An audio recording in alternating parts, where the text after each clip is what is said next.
Hello, everyone.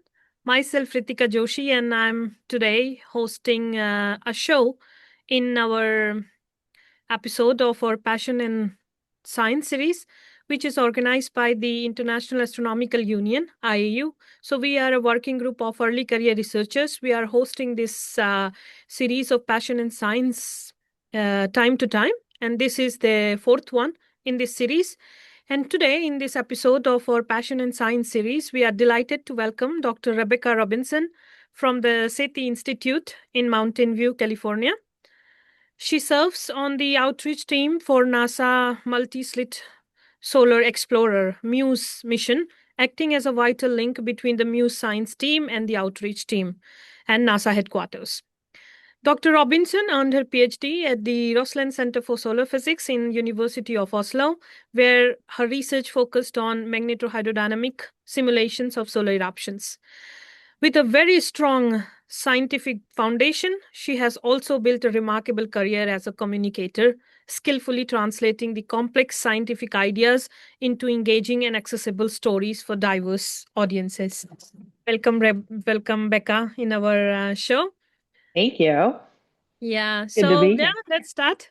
So after this formal introduction, I would like to ask you about the starting this journey. So please tell us about your early days when you developed an interest in science. Sure. So I think that I was just a really weird 11-year-old who knew that she wanted to be an astrophysicist without really knowing what that meant.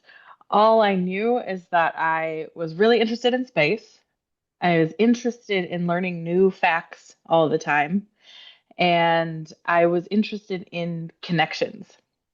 And so my early interests in solar physics, I think, blossomed out of that interest in space and astrophysics and things.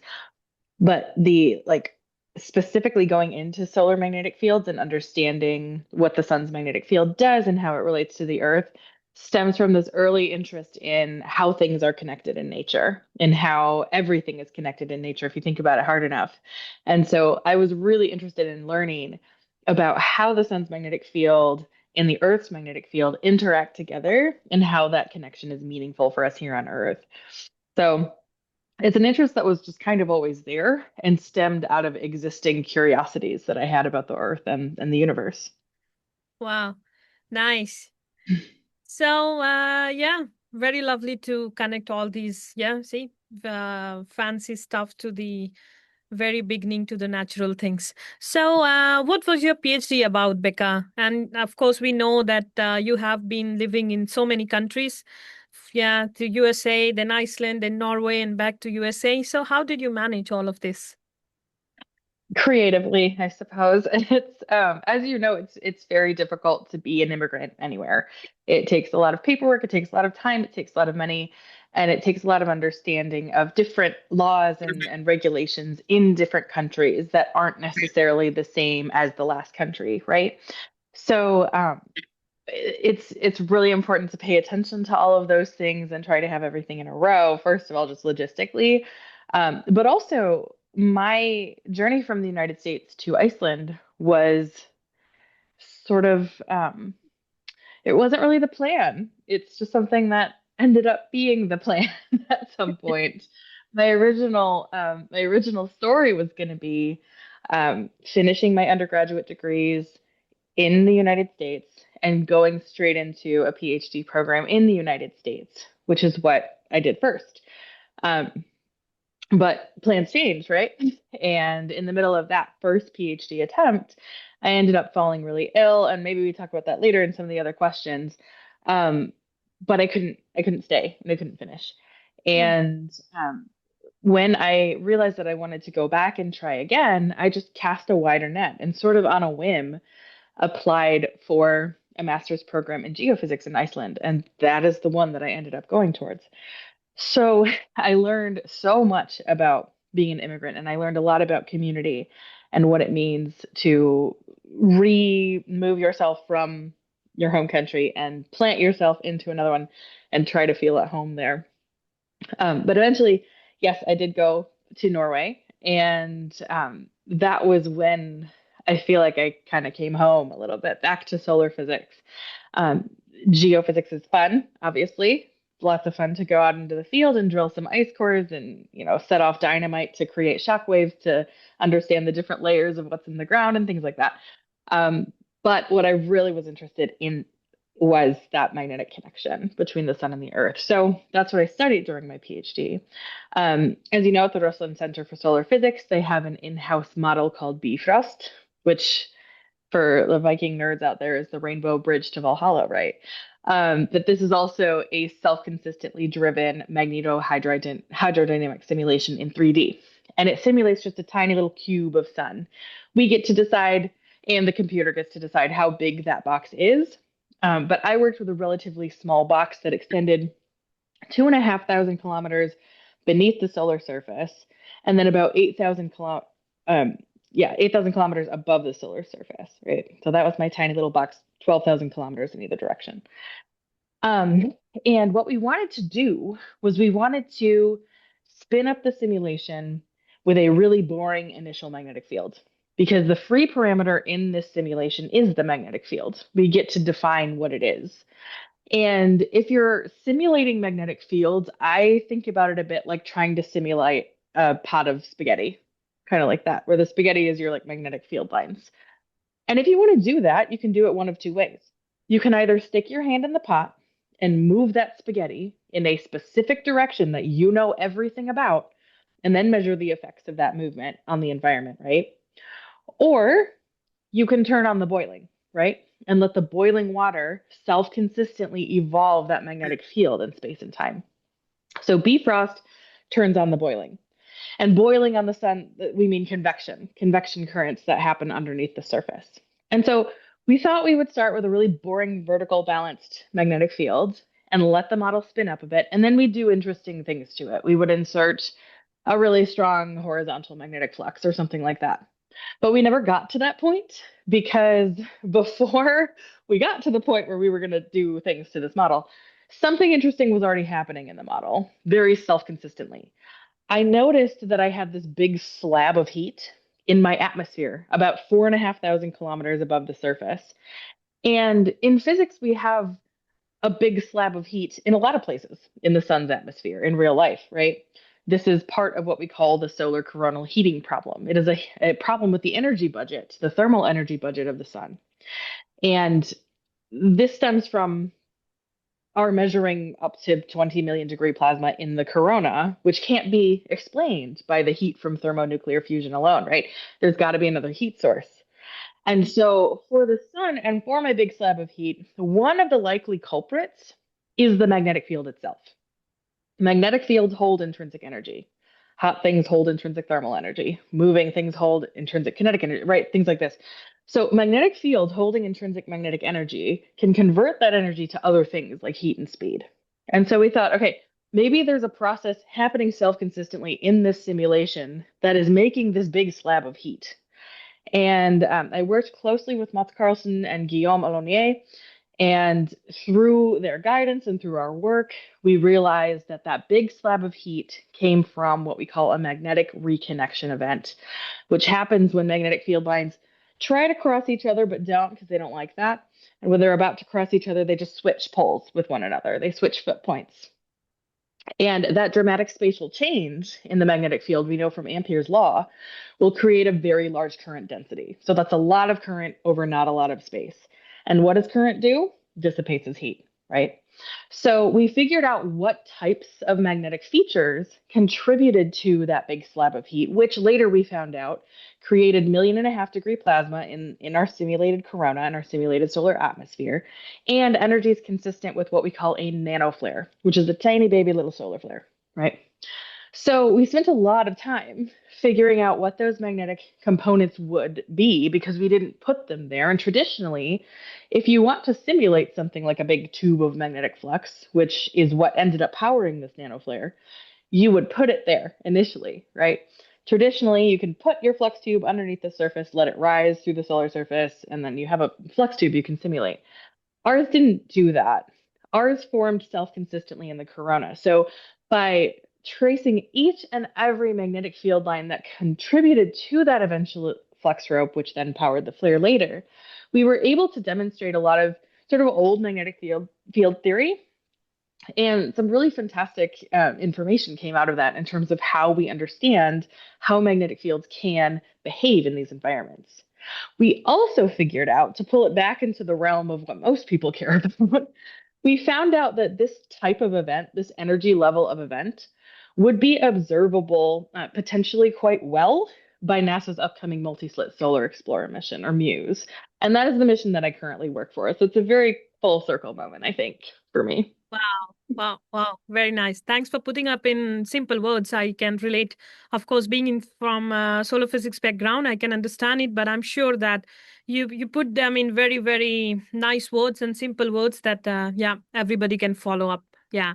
So of That's course, my as job. you say, yeah, of course, as you say now, you have been moved to the another profession.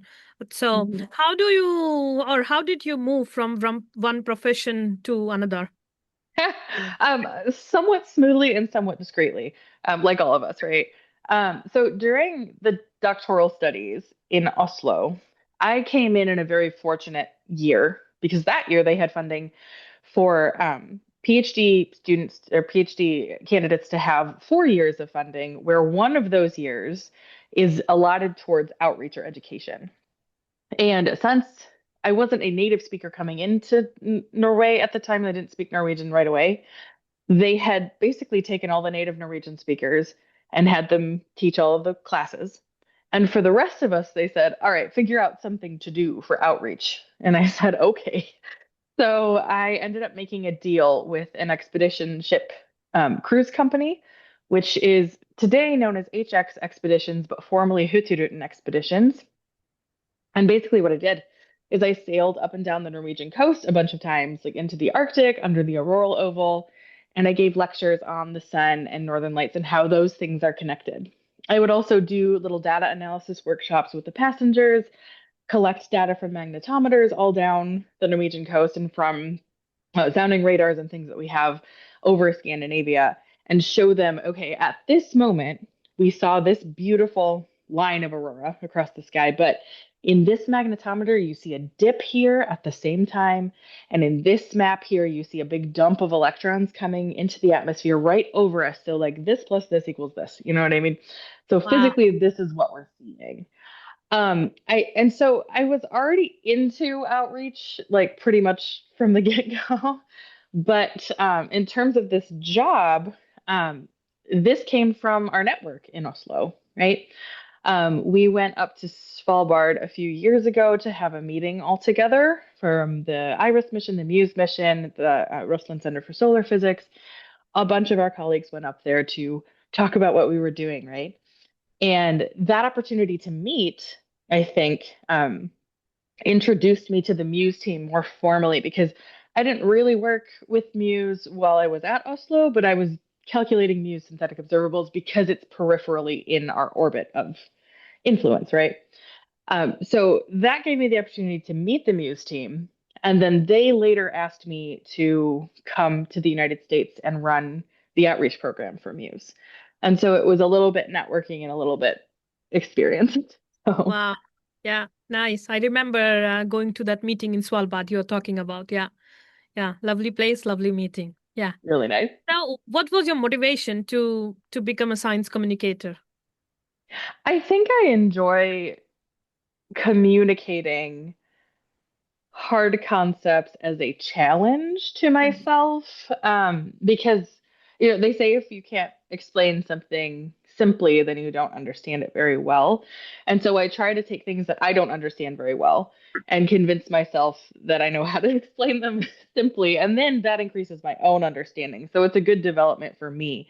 But I also really enjoy conversations with people who are interested in this because space is really not a hard concept to sell. Everybody loves space.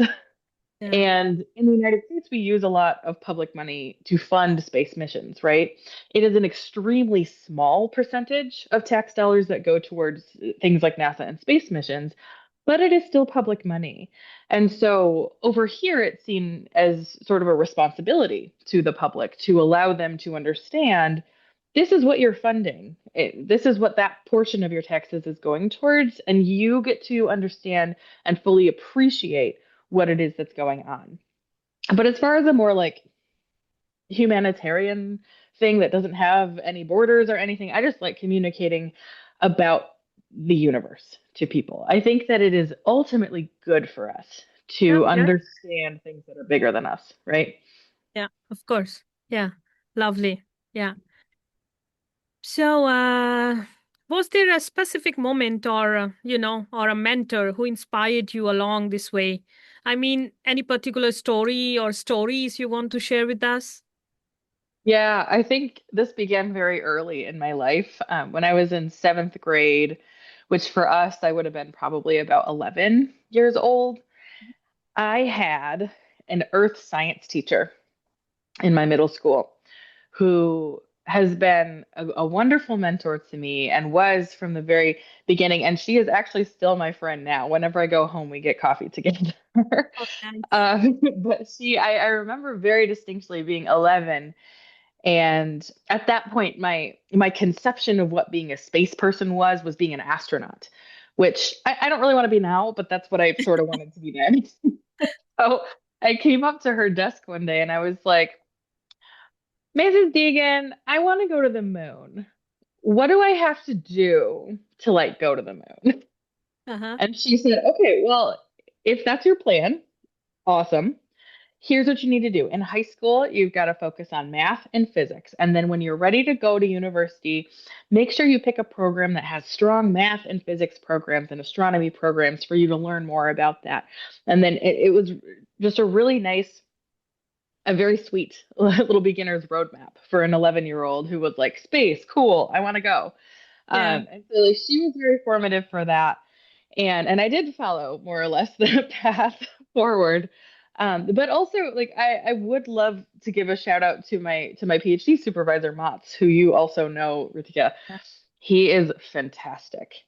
I think that he is just one of the greatest bosses I've ever had in my life, if not the best, because his commitment, I think, to the fundamental physics side as well as his commitment to the science communication side. And on top of that, his commitment to creating psychologically safe working environments is just top notch for me. And we have extremely compatible personalities, I feel. I don't know how he feels, but I feel that we have extremely compatible personalities. He's very good at watching me run in what is probably the wrong direction and redirecting instead of making me feel bad about wasting time. If that is what I was doing, time is never wasted if you learn something, right? But Yeah. we Yeah. have a limited amount of time during a PhD to finish. So he was very good at being like, why don't we try it this way? And he was also very good at letting me fight him back if I really felt something was the right thing for me to do, or I was really behind, um, featuring an aspect of our research that I felt was very important, or pursuing a problem that I felt was going to give us interesting results. And he didn't feel the same way, perhaps, then we would be able to duke it out. And I had no fear that that would impact my career negatively, no fear that any like criticism on my end made him feel insecure. He's a very secure person. And ultimately, anyway, he knew I would come around and begrudgingly admit that he was probably right. And fine, I'll do it. You're right. but, Yeah.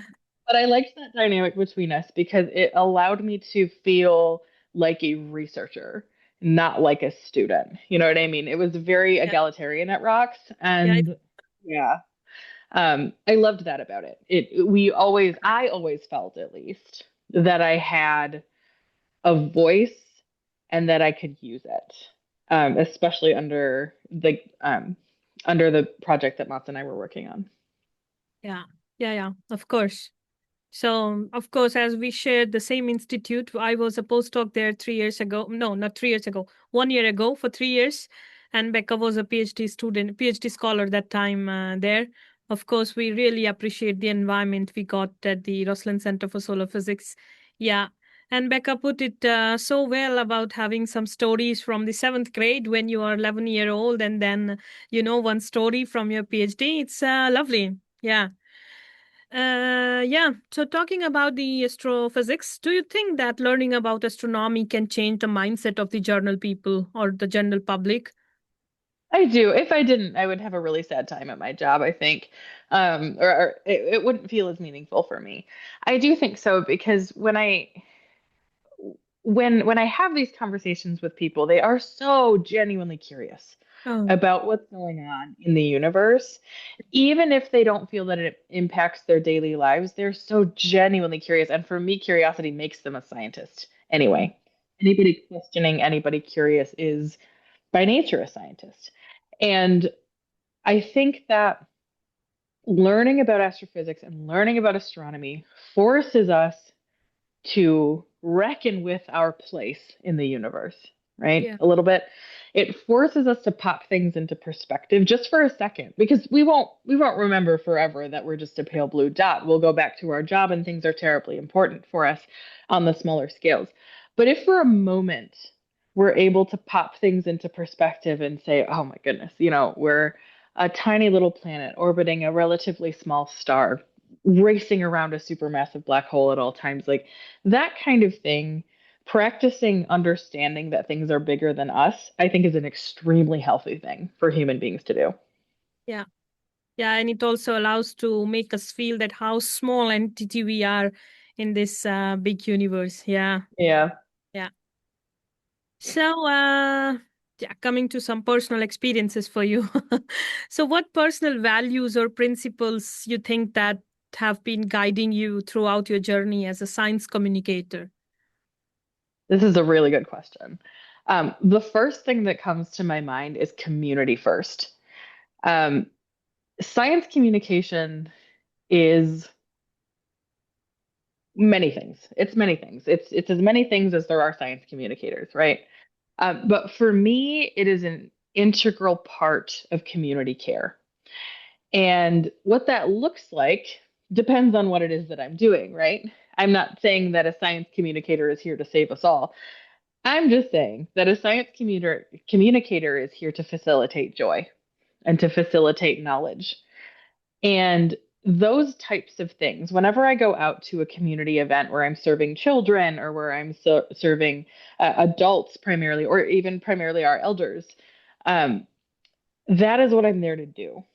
When I have them in my scope for a little bit of time and a little bit of space, I'm there to communicate something joyful to them, something exciting to them, sometimes something scary. A lot of them want to know about Carrington level solar coronal mass ejection events that could knock out our power grids and Yeah, very efficiently.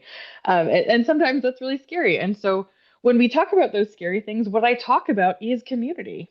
I talk about, okay, there are a couple things we can do to mitigate a Carrington level event. And for those who don't know, this was a very large solar eruption that um, disturbed the what was the electrical grid, but we didn't have an electrical grid in 1859. It was the telegraph network, really, where it was so much energy and induced currents that telegraphs were sending without being connected to power sources, and operators were getting burned. And like it was a very energetic event from the sun.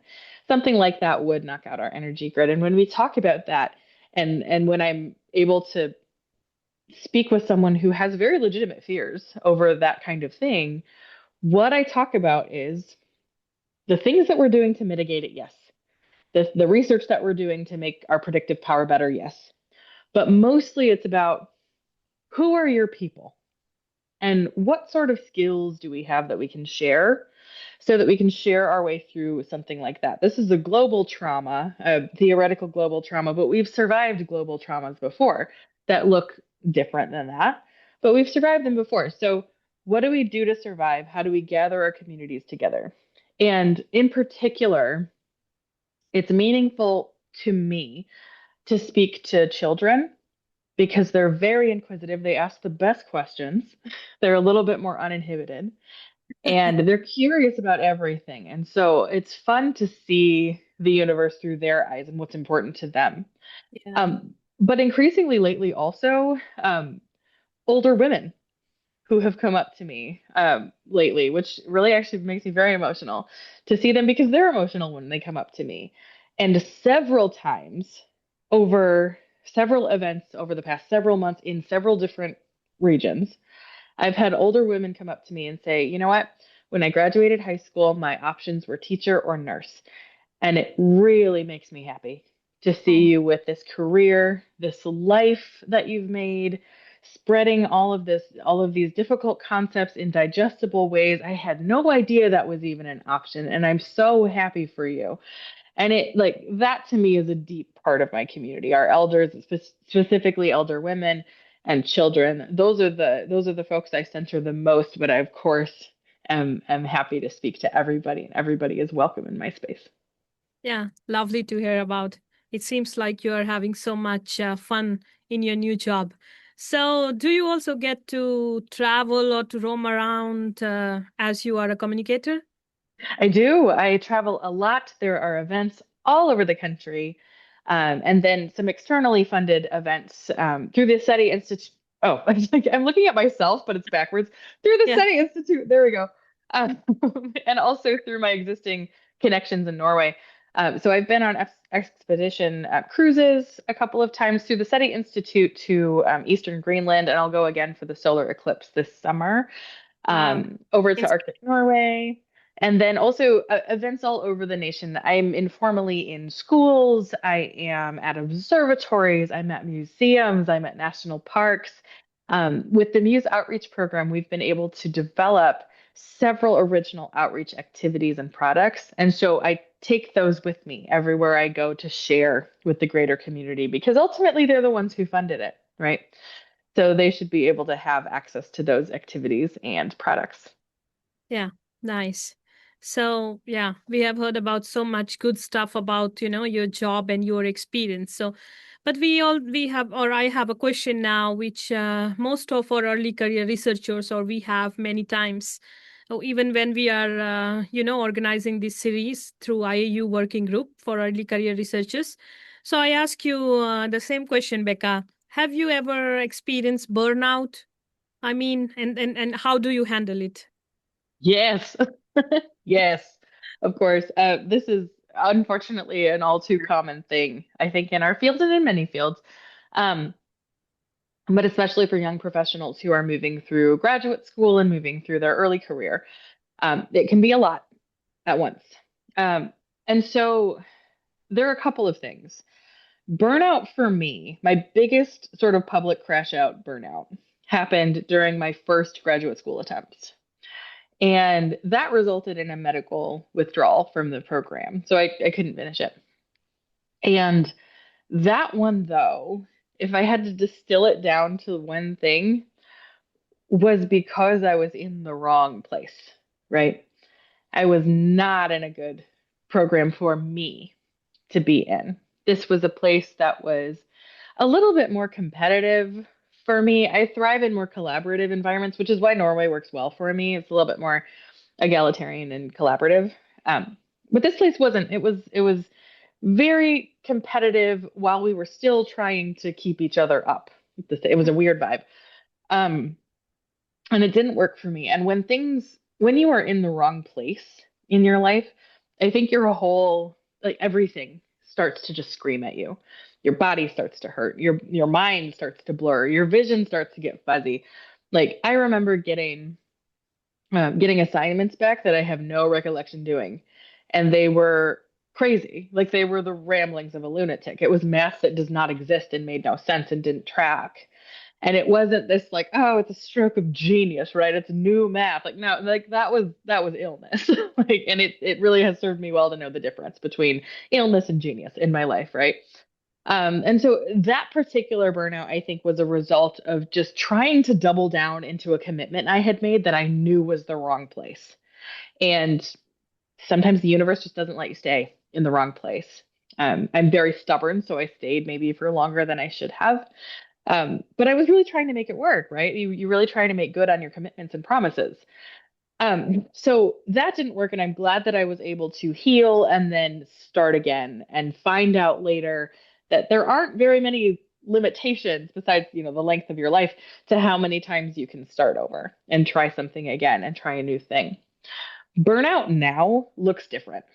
Um, I am in what is arguably probably the best position for me to be in. This is a job that is exactly right for me. And it is something that I really love, but it is also a lot of stuff to do at once. And so, again, it goes back to community. Who are my people that I can lean on in my team?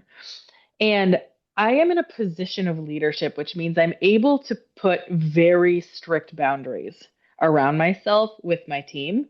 And I ask my team to do the same with me. At the very beginning of our outreach kickoff, which was last year, I gathered my team together and I said, you know what? I need you to know, as the person who's leading this program, that it is not that deep. It is not so important that it should ruin your relationships, your mental health. It should demand too much of you.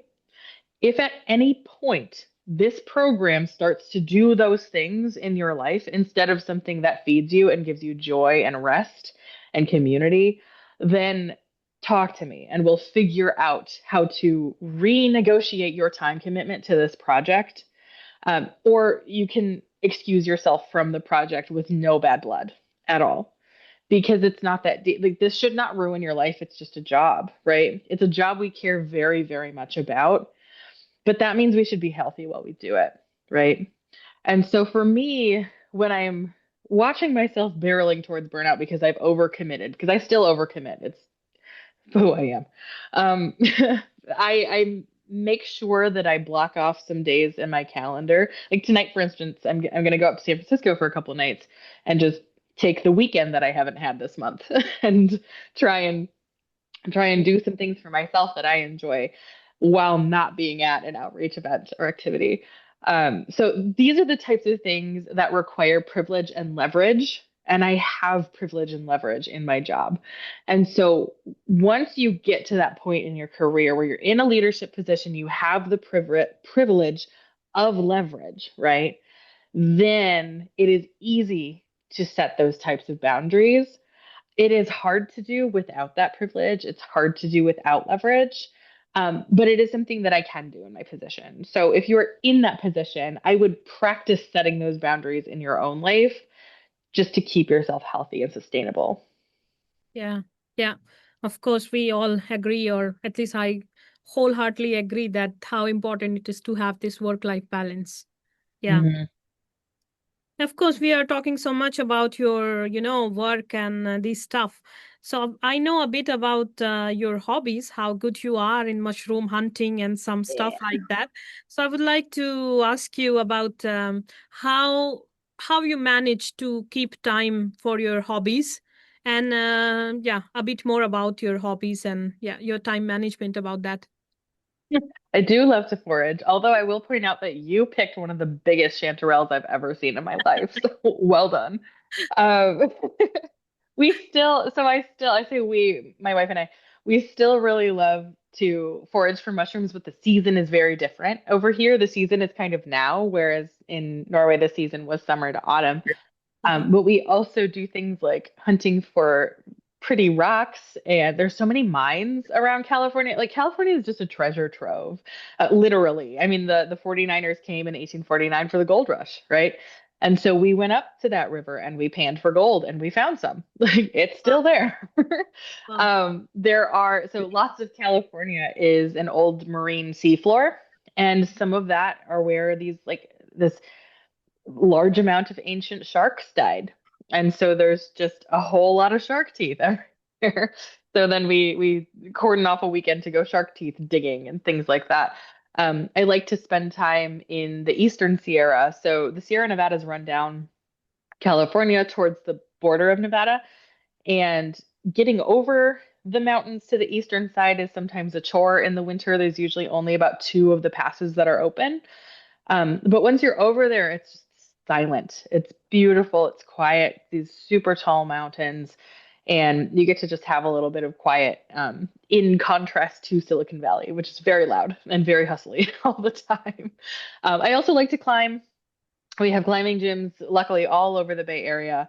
And so that's something that I'm able to do as well to get some exercise in and try to strengthen myself up and feels good too. So lots of things to do. California is a really nice place to be. Nice, nice to know. Yeah. So, what has been the proudest moment for you, during your academic journey? And now being as a science communicator, it has not been so long time though, maybe 1 year or so, but Mhm. what have been the proudest moments for you in your journey? Academically, I mean, this is such a PhD thing to say, but the second paper in the dissertation, the second paper was about the formation of that magnetic flux rope in the atmosphere. And it is something that Guillaume and I worked really hard on to try and demonstrate this older, like Taylor relaxation theory and how helicity can cascade from small scales to large scales in magnetic systems. That was really I learned so much about it, and it was that paper that sometimes, you know how research sometimes feels like you're falling down a flight of stairs, but the Yeah. stairs are on fire and also you're in a clown costume. Like sometimes it just felt like that for this paper, but when we finally figured it out, when we finally figured out how to extract the physical parameters that we knew must be there, and we were able to demonstrate something that previous modelers thought could not be modeled or physics that wasn't possible on the sun, but we Mhm. have a case for it now. That was a really interesting moment for me as a new scientist because typically as very new scientists when you're doing research for the first time, it's not that you're pursuing questions that have answers because a lot of the times we're not. But when you're just starting out, a lot of the times the research questions you get have very nice parameters sort of around them because you have so many shoulders of giants to stand on. This one was going in direct contrast to the giants' shoulders before us. We wanted to show a case study where that wasn't the case, right? Mhm. And we thought that people would hate it. Like we thought that the community would not let. I mean, there's only like 2,000 solar physicists in the world, right? Like we thought we know everyone, and we thought that our friends would be like, "You're crazy." Like that wasn't that's not good. But they loved it.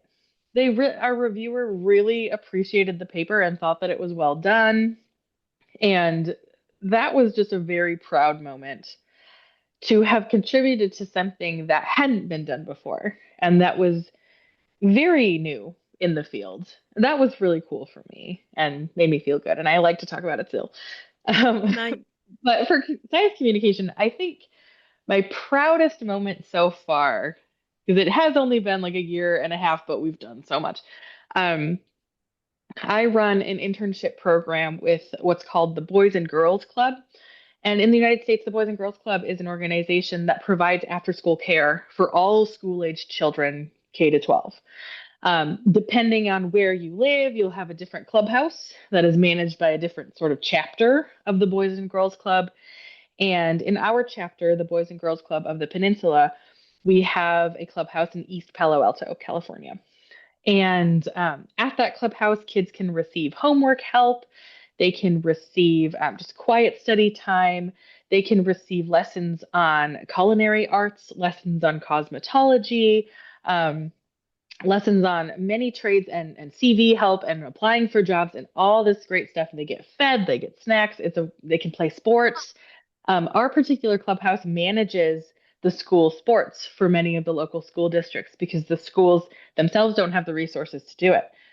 So they have their basketball games and their volleyball games at the clubhouse. And so this is a really important community institution. And we, as the Muse outreach team, run a paid internship program for high schoolers at that clubhouse. We ran our first cohort of interns last fall. We had 5 wonderful interns for 10 weeks. And their job at the end of it was to work with the Muse science team and develop an outreach product for the Muse mission that I could then take to AGU. I could take to Death Valley Dark Sky Festival. I could take to the Intrepid Museum. I take those products with me and show them off. And so we had 5 kids. We got 8 outreach products out of them. Plus, we Wow. designed a board game for the Muse mission, which is just entering its first stages of proper production. Yeah, So I nice. had one intern made 4 stickers that I bring everywhere. I had 3 interns make infographics about space weather and magnetic fields. And I had one intern make a design for a hoodie, which is now being turned into t-shirts for the entire Muse team. So Love. it's just like really good because this cohort of kids, we don't select necessarily kids who are super excited about the space industry, right? They may not have any exposure to the space industry at all, but they are interested in a paycheck, right? And like same. So Yeah, I get it. So yeah, we take them, we put them into these privileged spaces. We take them to where the science team works and have them work with their science mentors, teach them about spectroscopy, magnetic fields, space weather, technology, all of these things. And they understand it enough at the end to create a product about one of those themes and to potentially see themselves as a person who might fit into the space industry as well. Noting that it's not just for astronauts and scientists. You know, we need lawyers, we need doctors, we need contract negotiators, we need all sorts of people to make the space industry successful. And being able to communicate that for our first round was a very proud moment for me too. yeah. Lovely. Lovely to hear. As now you talk about Muse, and most of our audience is from the astrophysical background, as we are a working group for the International Astronomical Union. I would like to hear for our audience a bit about Muse mission for which you are working on, and when is the probable launching date, and when it is what it is going to do. Yeah. Sure. So MUSE stands for Multi-Slit Solar Explorer, which tells you a little bit about what it is.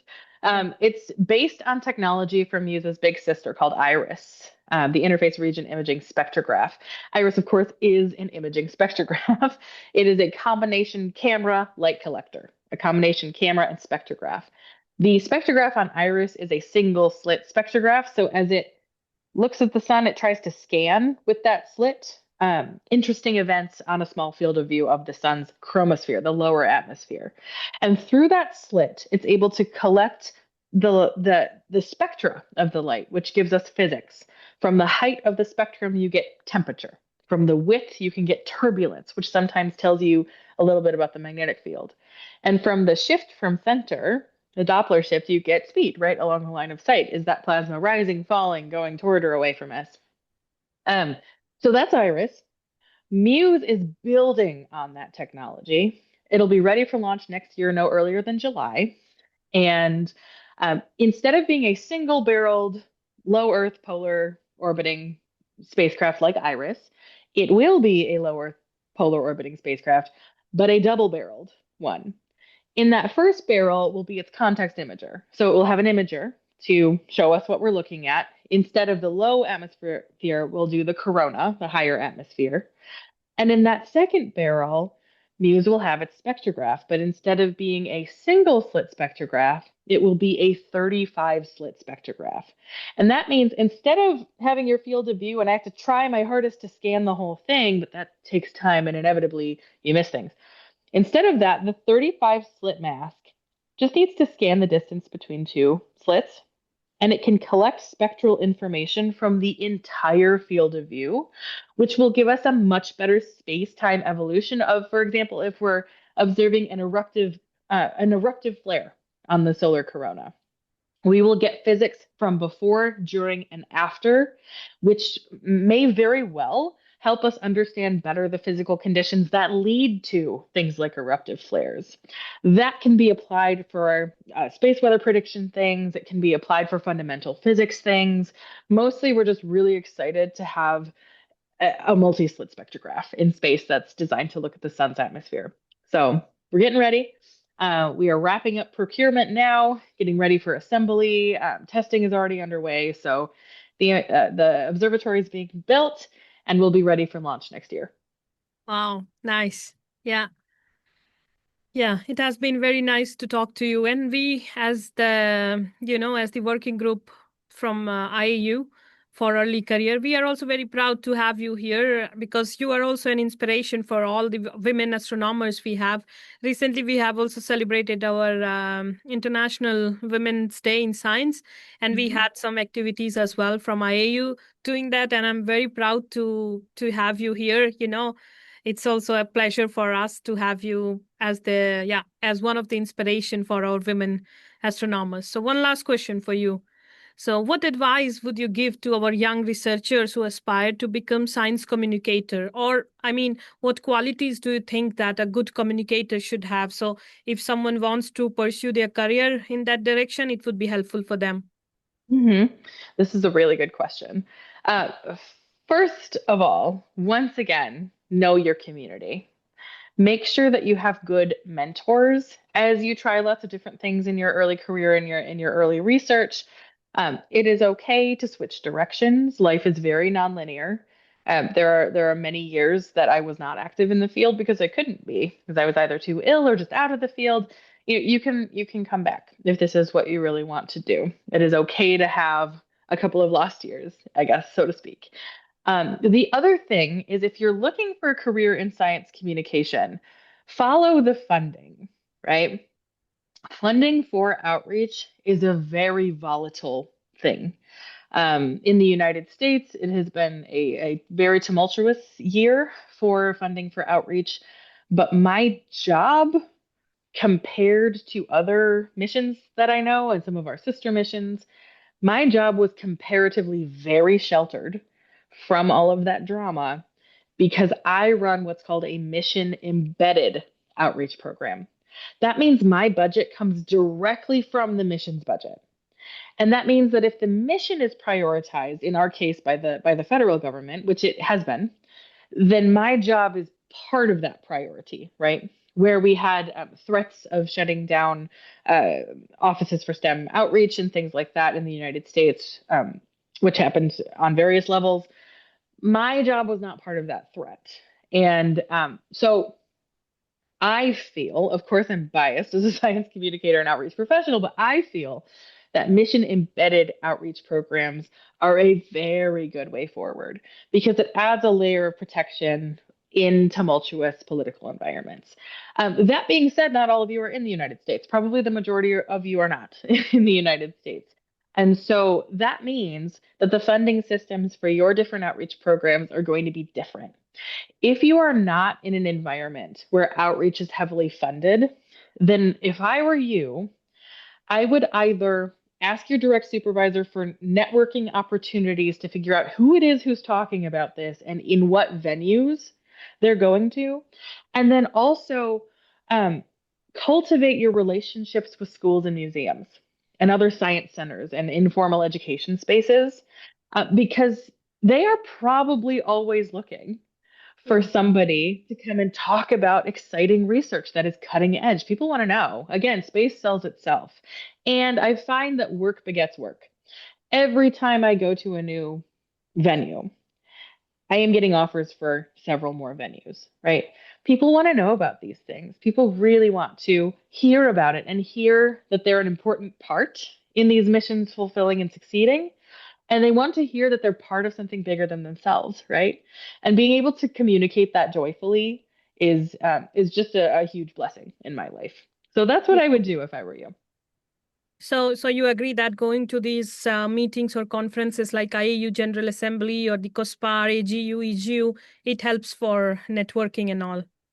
Absolutely. I mean, these huge conferences are really overwhelming.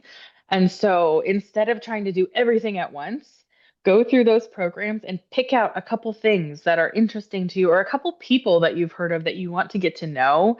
Um, we're not mean, we don't bite. We want to know you, we want to meet you. So come and see us at these conferences. Yeah, it's good to know.